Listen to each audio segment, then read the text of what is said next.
കൂട്ടിവച്ചിട്ട് ബോധ്യമില്ല, കാര്യമില്ല എന്ന് പഠിപ്പിക്കുന്ന ജീവിതാനുഭവത്തിൽ കൂടിയാ നമ്മളെല്ലാം കടന്നു പോകുന്നത്. പണ്ടത്തെ കാലഘട്ടത്തില് നാൽക്കാലികൾ കയറാതിരിക്കാൻ നമ്മളെല്ലാം വേലി കെട്ടി സംരക്ഷിച്ച നമ്മുടെ സമ്പത്തും വസ്തുവും വകയും. സമ്പത്തായി കഴിഞ്ഞപ്പോൾ ഇരുകാലികളായ ഞാനും നിങ്ങളും എല്ലാം കയറാതിരിക്കാൻ നമ്മൾ എന്തോ കെട്ടി? മതില് കെട്ടി. മതിലിന്റെ അർത്ഥം എന്താണ്? മതി, ഇതിലെയുള്ള നിന്റെ വരവെന്ന അർത്ഥം. വാതിൽ വെക്കുമ്പോഴെന്തോ വാ എന്റെ സഹോദര ഇതിലേക്കെന്നുള്ളതുമാ. അങ്ങനെയെങ്കിൽ ഓർക്കേണ്ട കാര്യം, ആധുനിക കാലഘട്ടത്തിൽ 18ാമത്തെ വയസ്സിൽ വീടിനെ രക്ഷിക്കാൻ, സഹോദരങ്ങളെ രക്ഷിക്കാൻ, മക്കൾക്ക് വേണ്ടി അന്യ സംസ്ഥാനങ്ങളിലും വിദേശത്തും പോയ സമ്പത്ത് നേടി തിരിച്ചു വന്ന മനുഷ്യൻ അപ്പോഴോർത്തു സമ്പത്തായി കഴിയുമ്പോൾ ഒന്ന് കഴിക്കാമെന്നോർത്തു.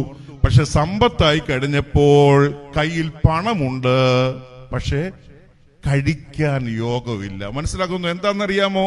എന്റെ ഉൾപ്പെടെ 49 വയസ്സായി കേട്ടോ.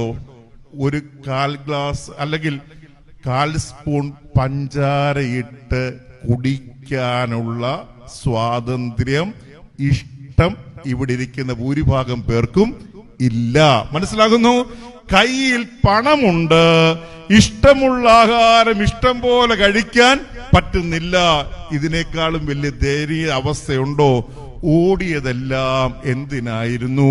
ഒരു പിടിച്ചോറിനായിരുന്നു. ഓടിയതെല്ലാം എന്തിനായിരുന്നു? ഒരു നേരത്തെ ആഹാരത്തിനായിരുന്നു. കഴിക്കുന്നതിനപ്പുറമായ സമ്പത്ത് വന്നുകൂടുമ്പോൾ ഓർക്കണം, അത് അധികപ്പെട്ടാണ്. രണ്ടാമത് നമ്മളെല്ലാം ഓടിയത് മക്കൾക്ക് വേണ്ടിയിട്ടായിരുന്നല്ലോ. എല്ലാത്തിനെയും യൂറോപ്പിലും UK-ലും എല്ലാം നമ്മൾ അങ്ങ് കയറി വിടുകയല്ലേ. നാളെ എന്റെയും ജീവിതത്തിൽ അങ്ങനെയാകാം. പക്ഷെ ഇവിടെ ഇരിക്കുന്ന ഭൂരിഭാഗം, അറിവിൽപ്പെട്ട ഭൂരിഭാഗം മാതാപിതാക്കളെ സ്വന്തം അപ്പൻ അമ്മ ഒന്ന് മരിച്ചിട്ട് വിറ്റിട്ട് പോകാനിരിക്കുന്ന എത്രയോ വസ്തുവും വകയും ഭവനവും ആർക്കു വേണ്ടിയിട്ടായിരുന്നു? ആർക്കു വേണ്ടിയിട്ടായിരുന്നു? മക്കൾക്ക് വേണ്ടിയിട്ടായിരുന്നു. മക്കൾക്ക് വേണ്ട എന്ന് തോന്നിയാൽ പിന്നെ അതങ്ങനെ കൂട്ടിവെക്കരുത്. മനസ്സിലാകുന്നു? മക്കൾക്ക് വേണ്ട എന്ന് തോന്നിയാൽ പിന്നെ അതങ്ങനെ കൂട്ടിവെക്കരുത്. അവനവന്റെ കാലഘട്ടത്തിലെ സമ്പാദ്യം അവനവൻ അനുഭവിക്കാനുള്ളതാണ്. മനസ്സിലാകുന്നു? അവനവന്റെ കാലഘട്ടത്തിലെ സമ്പാദ്യം അവനവൻ അനുഭവിക്കാനുള്ളതാണ്. ചില ശ്രീസമ്മാനത്തിലൊക്കെ നേരത്തെ ചില അമ്മച്ചിമാര് പറയും, അച്ഛാ UK-ലുള്ള കൊച്ചുമോക്ക് വേണ്ടി ഇപ്പോഴും ഞാൻ കുടുക്കകത്ത് ഇങ്ങനെ സമ്പാദിക്കുന്നുണ്ടെന്ന്. മനസ്സിലാക്കുന്നു? വയസ്സാം കാലത്ത് വല്ല ബൂസ്റ്റോ ബോൺവിറ്റായോ തിന്നിച്ചാകാനുള്ളതിന് ലണ്ടനിലിരിക്കുന്ന കൊച്ചുമോക്ക് വേണ്ടി സമ്പാദിക്കേണ്ട വല്ല കാര്യമുണ്ടോ?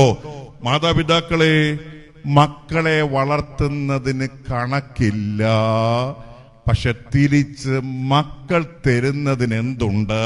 ഉറക്കെ പറ, കണക്കുണ്ട്. മക്കളെ വളർത്തുന്നതിനൊന്നും കണക്കില്ല. വാരിക്കോരി നമ്മൾ അങ്ങനെ കൊടുക്കുകയല്ലേ. തിരിച്ച് മക്കളുടെ ചെലവിലൊന്ന് കഴിഞ്ഞു നോക്കിയേ. ഒരു പാരസെറ്റമോളിന് പോലും ആര് കണക്ക് പറയും? മക്കള് കണക്ക് പറയും. ഇനി ഓർക്കേണ്ട കാര്യമുണ്ട്, 5-6 മക്കളുണ്ടെങ്കിൽ ഞാനും നിങ്ങളും വാർദ്ധക്യമാകുമ്പോഴുണ്ടല്ലോ, അവസാനം ഒരുത്തന്റെ തലയിൽ ഈ 2 ട്രോഫിയും ഇരിക്കും. മനസ്സിലാകുന്നു? അവസാനം ഏതെങ്കിലും ഒരുത്തന്റെ തലയിൽ ഈ 2 ട്രോഫി നമ്മൾ കൊണ്ടുവെക്കും.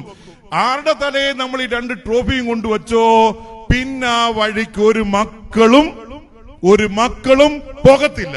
എനിക്കറിയാവുന്ന എത്രയോ മക്കളുണ്ടെന്നറിയാമോ? ജീവിതയാത്രയിൽ ഇളയവന്റെ തലയിലോട്ട് അല്ലെങ്കിൽ ഏതെങ്കിലും ഒരുത്തന്റെ തലയിലോട്ട് ഈ അപ്പനെയും അമ്മയും കൊണ്ടുവച്ചിട്ട് തിരിച്ചൊരു പാരസെറ്റമോളും പോലും ഒരു ഓർലിക്സ് പോലും ഒരു ബൂസ്റ്റ് പോലും ജീവിതയാത്രയിൽ ക്ഷേമമാണോ എന്ന് പോലും ചോദിക്കാത്ത എത്രയോ മക്കൾ ജീവിതയാത്രയിൽ നോക്കുക. കൂട്ടിവെച്ചിട്ടൊരു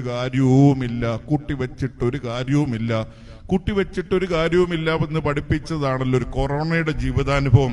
എനിക്കറിയാവുന്ന ഒരു മനുഷ്യനുണ്ട്, 3 കോടി രൂപയോളം അന്യസംസ്ഥാനത്തുള്ള ഒരു ഫ്ലാറ്റ് വിട്ടിട്ട് നേടിയിട്ട് അതെവിടാ കൊണ്ടിട്ടെന്ന് പോലും പറയാൻ പറ്റാതെ അങ്ങനെ മരിച്ചുപോയ ഒരു മനുഷ്യൻ. അവസാനം ഈ മനുഷ്യൻ മരിച്ചു കഴിയുമ്പോൾ കൊറോണ വന്നു. ഭാര്യയുടെ മക്കളിൽ നിന്നും അല്ലെങ്കിൽ ചുറ്റുവട്ടങ്ങളിൽ നിന്നവരിൽ നിന്ന് അവസാനം ഒരു സ്നേഹചുംബനം പോലും കിട്ടാതെ കടന്നുപോയ പല മാതാപിതാക്കളുമുണ്ട്. നമ്മൾ ഓർക്കണം, ഒരു പകർച്ചവ്യാധി പിടിച്ചാലുണ്ടല്ലോ, എത്ര സമ്പന്നനായാലും ഒരു ഉമ്മ പോലും, ഒരു അന്ത്യചുംബനം പോലും കിട്ടത്തില്ല. കൂട്ടിവെച്ചിട്ട് ഒരു കാര്യവുമില്ല. അധികമാകുന്നത് മറ്റുള്ളവന്റെ മുമ്പിൽ ചില ദൈവമാകാനായിട്ട് പറ്റണം. ഞാൻ പലപ്പോഴും ഓർക്കാറുണ്ട്, ഈ ഉച്ച സമയത്ത് നമ്മൾ ഇങ്ങനെ ചില ഹോട്ടലിന്റെ മുമ്പിൽ കൂടിയൊക്കെ യാത്ര ചെയ്യുമ്പോഴുണ്ടല്ലോ, ഈ ബോർഡ് ഇങ്ങനെ വെൽക്കം ബോർഡ് കാണിക്കുമല്ലോ. ചില മനുഷ്യന്മാർ ഇങ്ങനെ വെൽക്കം ബോർഡ് കാണിക്കും. ഞാൻ പലപ്പോഴും ഓർക്കാറുണ്ട്, ദൈവമേ, അങ്ങനൊരവസ്ഥ എനിക്കും ഉണ്ടാകാമായിരുന്നു. ഇനി ട്രാഫിക്കിലേക്ക് നമ്മൾ ചെല്ലുമ്പോഴുണ്ടല്ലോ, ചിലപ്പോൾ രാജസ്ഥാനികളാകാം, വടക്കേ ഇന്ത്യക്കാര്, പലരും വിമർശിക്കപ്പെടാറുണ്ട്. നമ്മുടെ കാറിന്റെ മുമ്പിൽ വന്ന് ഇങ്ങനെ ഡോറയിൽ തട്ടിയിട്ട് ചില പൊടിക്കുഞ്ഞുങ്ങളുമായിട്ട് വന്ന് ഇങ്ങനെ യാചിക്കുമല്ലോ. അപ്പൊ ഞാൻ പലപ്പോഴും ഓർക്കാറുണ്ട്, എനിക്കും ഇങ്ങനെ ഒരു അവസ്ഥ ഉണ്ടാകാമായിരുന്നു, എന്റെ ഭാര്യയ്ക്കും ഇങ്ങനെ ഒരു അവസ്ഥ ഉണ്ടാകാമായിരുന്നു, നാളെ എന്റെ മകൾക്കും ഇങ്ങനെ ഒരു അവസ്ഥ ഉണ്ടാകാമായിരുന്നു. ആരും കരുതരുത് ഇപ്പോഴത്തെ അവസ്ഥ ഇങ്ങനെ അങ്ങ് പോകുമെന്ന്. ദൈവം ഉയർത്തിക്കഴിയുമ്പോൾ, സമ്പന്നനായി ദൈവം ഉയർത്തിക്കഴിയുമ്പോൾ, മറ്റുള്ളവന്റെ ജീവിതത്തിൽ ദൈവത്തിന്റെ കരമാകാൻ പറ്റണം. ദൈവം നടത്തുന്നു എന്ന് ബോധ്യമുള്ള മനുഷ്യ, മറ്റുള്ളവന്റെ ജീവിതത്തിൽ ഓർക്കാപ്പുറത്ത് ദൈവത്തിന്റെ കരമാകാനായിട്ട് പറ്റണം. കാനാവിലെ കല്യാണത്തിലെ ഗൃഹസ്ഥനെ നടത്തുന്ന 3-4 ബോധ്യങ്ങളിൽ ഒന്നാമത്തെ ബോധ്യം ദൈവത്തിന്റെ കരമാണ് തന്നെ നടത്തുന്ന ബോധ്യം.